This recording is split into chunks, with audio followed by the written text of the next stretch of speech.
परिश्रम फल सब मीठा आजिकार ये परिश्रम गोटे निरा अनुभूति सृष्टि करछि। भद्रक भली गोटे संवेदनशील एवं भाईचारार सहर में आज जो आशायी प्रार्थी थिले विधायक पद पई आज से विजय मुकुट पिंधिचंती।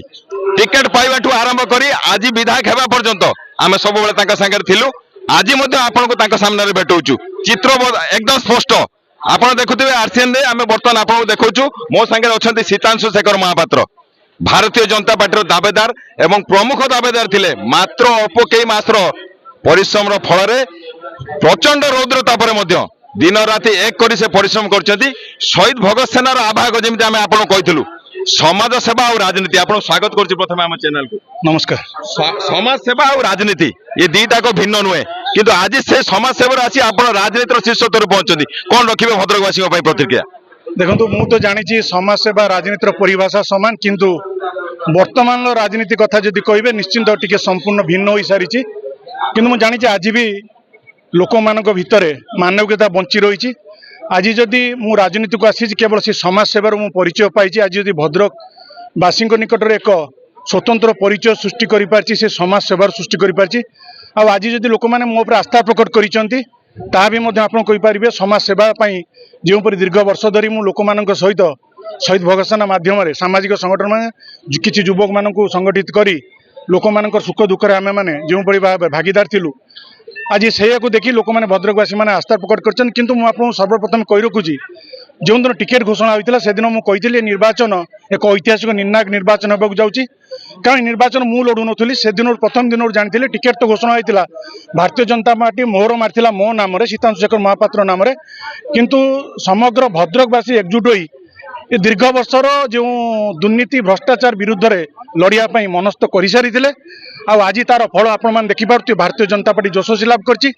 ये विजयर श्रेय समस्त भद्रक जनसाधारण देवी।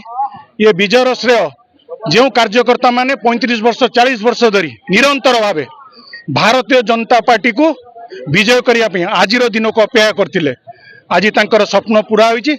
सेति सही भली कार्यकर्ता को सर्वप्रथम भूमिष्ठ प्रणाम करछि। भद्रक जिला गोटे युव नेतृत्व पाइला आज गोटे ऐतिहासिक सफलता लाभ कले।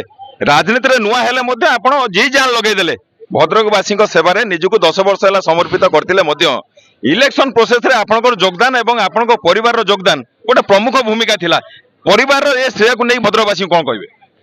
देखो समस्त सहयोग अच्छी जेपरी आप गोटे घर तैयारी कले 4टी पिलर आवश्यक होता है।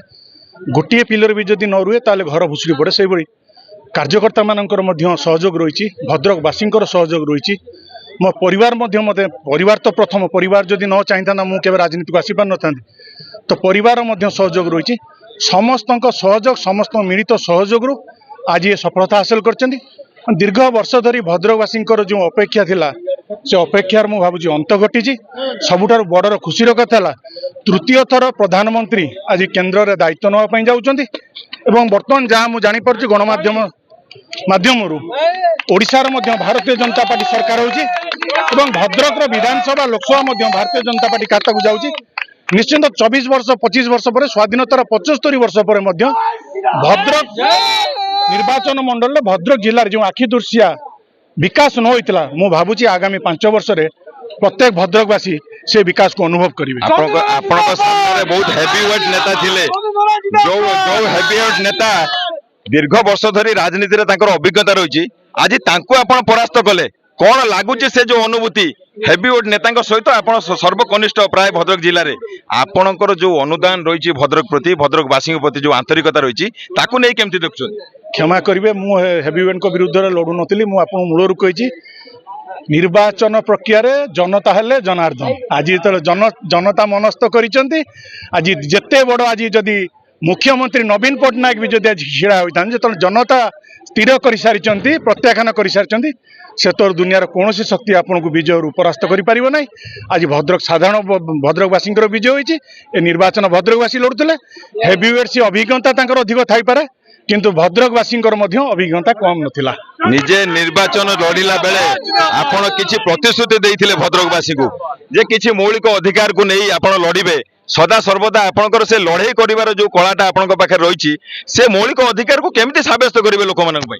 देखो गोटे जनप्रतिनिधि मुख्य काम है सरकार जो योजना आज किपरि ता निर्वाचन मंडल ता लोकों निकट में पहुंची पार्टी तदारख करवा जेतिकी योजना आज केन्द्र अच्छी जदि मु भावुँ सबू योजना को प्रकृत हितकांक्षी क्षेत्र लागू करा जाए ताहले मु भावुँ लोक मानकर दुख रहिबो नाही। तो मोर प्रथम प्राथमिकता रहिबो जो योजना गुड़िक आज केन्द्र सरकार अच्छी से योजना गुड़ी किपरि जो माने प्रकृत हितकांक्षी तांको निकट में पहुंचेबा सेटा प्रथम प्राथमिकता तापर जो मेडिकल कॉलेज कथा हो किंबा भद्रक महाविद्यालय को विश्वविद्यालय मान्यता दि जाऊ किंबा भद्रक सहर को सरस सुंदर करा जाऊ आगे मौलिक समस्या समाधान हम तापर भद्रक को किपरि विकसित भद्रक करा जाऊ सेति प्रति यथेष्ट ध्यान दिया जाऊ। सेवा करिवार से धारा को से निरंतर बजाय रखिबे आज जेमिति थिले आगामी दिन रे सेमिति रहिबे भद्रक जिलावासी को पई तांकर जो न्याय सम्मिलित कार्यक्रम से प्रकार परिस्थिति रे निजको सब बेले आज रखिसेंती आगु मध्ये रखिबे। भद्रक रु सीतांशु शेखर महापात्र सहित प्रभात विजय आरसी नोडिया।